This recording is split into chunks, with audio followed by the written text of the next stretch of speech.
တူရီချမဲစီများအားလုံးပဲမင်္ဂလာပါနော်ပိတ်ရက်တွေခံနေရတဲ့ကြောင့်မို့လို့ဟူးမကြော်မွေးကွက်ကလေးကမတင်ပေးဖြစ်တာပေါ့နော်အဲ့တော့ဒီဘက်တော့စာပေပြန်တင်ပေးပါမယ်နော်အဲ့တော့ဒီလာမဲ့တနင်္လာပေါ့နော်အဖွင့်နေ10ရက်6လ26ကနေပြီးတော့ပေါ့နော်8 9 10ပေါ့နော်10ရက်6လ26ပေါ့နော်အဲ့တော့တနေ့လာအင်္ဂါဗုဒ္ဓဟူးပေါ့နော်3ရက်စာအတွက်မွေးကွက်ကလေးပေါ့နော်မွေးကွက်ကိုဒီနေ့တင်ပေးလိုက်မယ်နော်ဒါဆိုရင်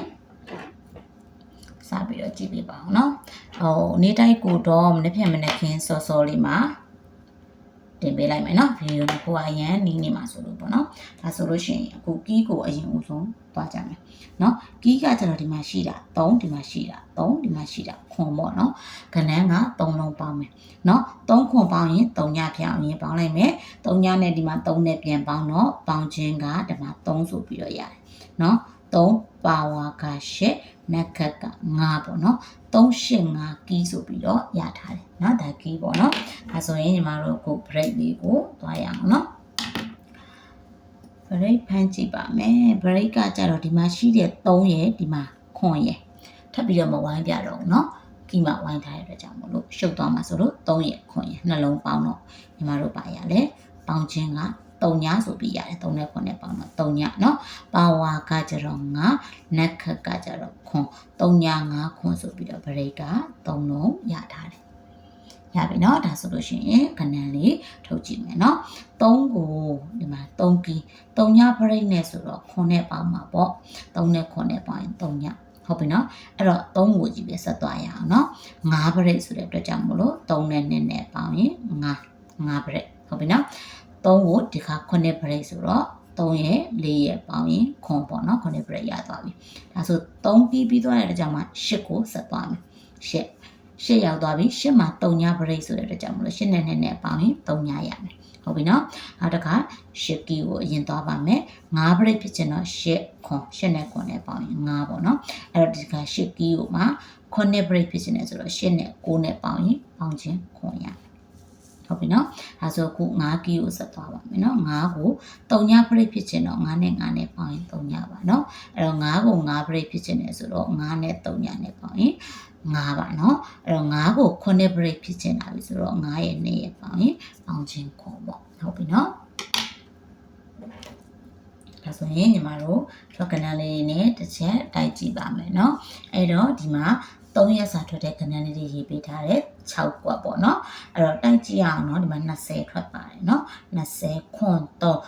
3ညီမတို့မွေးကဏ္ဍလေးကဒီမှာပါထားတာ3ခွန်ဆိုတဲ့အတွက်ကြောင့်မလို့အားတစ်ချိန်ပေါ့နော်အဲ့တော့3ည5ညီမတို့ရဲ့ကဏ္ဍလေးကဒီမှာ50ဆိုတဲ့အတွက်ကြောင့်မလို့အား2ချိန်2ကွက်ထွက်ထားတယ်ပေါ့နော်35တော့ဒီမှာမပါပါဘူးနော်38လည်းမပါပါဘူး68မပါဘူးပေါ့နော်ဒါဆိုလို့ရှိရင်တော့ဒီမှာနော်3ခွန်နဲ့50ဒီမှာခွန်3နဲ့3ည5ဆိုပြီးတော့အား2ချိန်ထွက်ထားတယ်ဟုတ်ပြီနော်ဒါဆိုရင်ဒီမှာတော့နောက်တစ်ပင်ကိုဆက်ပြီးတော့သွားပါမယ်နော်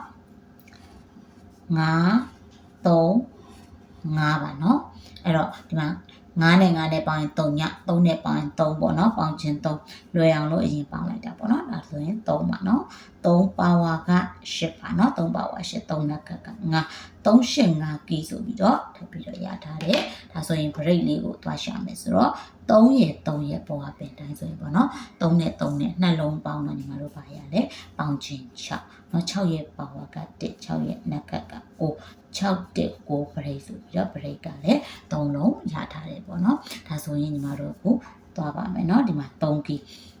ကို6 break ဆိုတဲ့အတွက်ကြောင့်မလို့3ပေါ့နော်နောက်တစ်ခါ3ကီကိုဆက်သွားပါမယ်ဒီခါပါလဲ1 break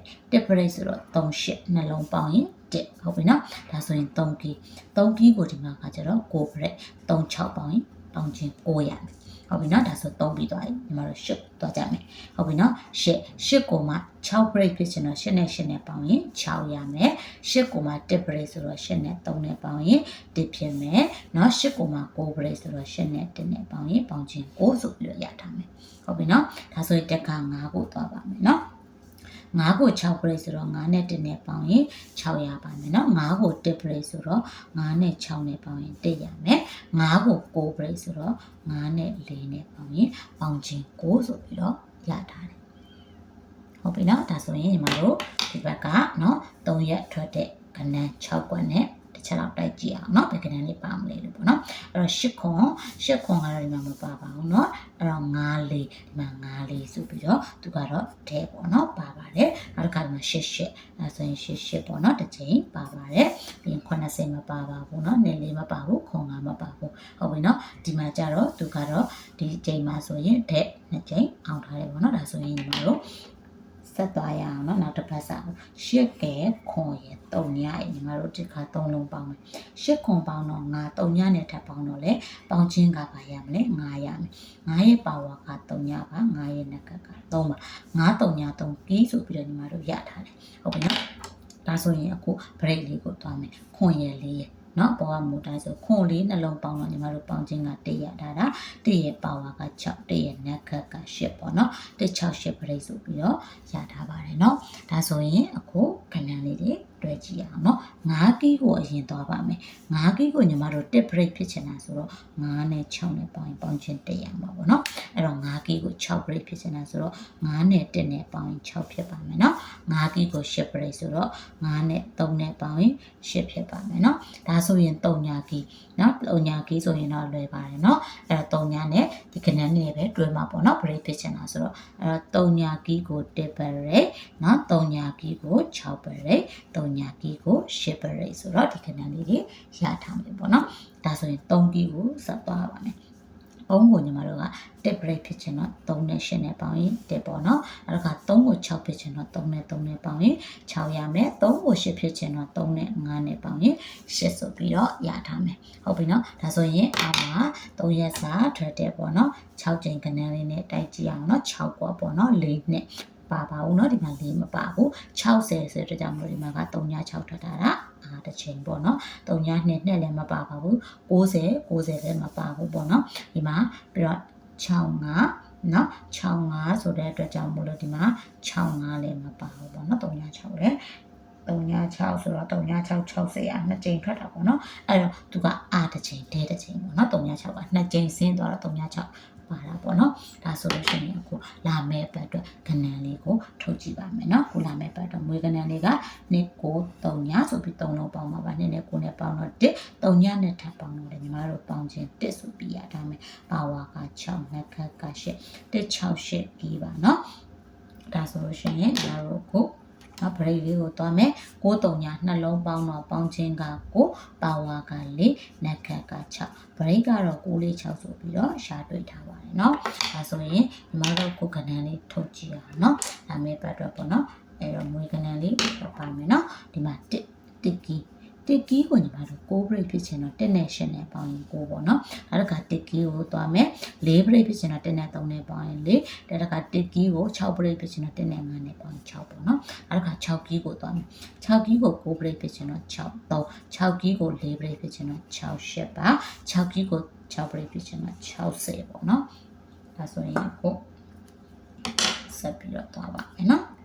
8ကိုသွားမယ်เนาะ8ကီးကို9 break ဖြစ်ချင်တော့8နဲ့1နဲ့ပေါင်းရင်9 8ကီးကို4 break ဖြစ်ချင်တော့8 6ပေါင်းရင်4ပါเนาะ8ကီးကို6 break ဖြစ်ချင်တော့8နဲ့8နဲ့ပေါင်းရင်6ပါဒီမှာတစ်ပတ်တော့ကမွေးကဏ္ဍလေးတွေထွက်လာပြီเนาะ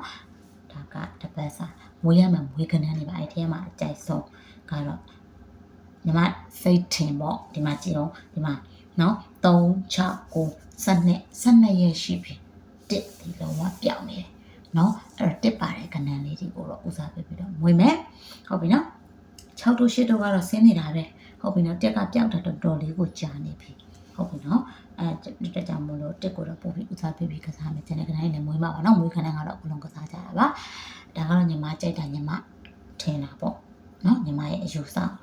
ပြောပြတာပါအခုတို့မှတော့ကြိုက်တယ်မကြိုက်တယ်ဆိုလိုက်ပြီးတော့ကစားပါအားလုံးမိတ်လာမယ်မွေးခဏလေးကြိုးပေးပြီးခံကောင်းပါစေလို့ဆုတောင်းပေးလိုက်ပါတယ်နော်အားလုံးမိတ်ကျေးဇူးတင်ပါတယ်ရှင်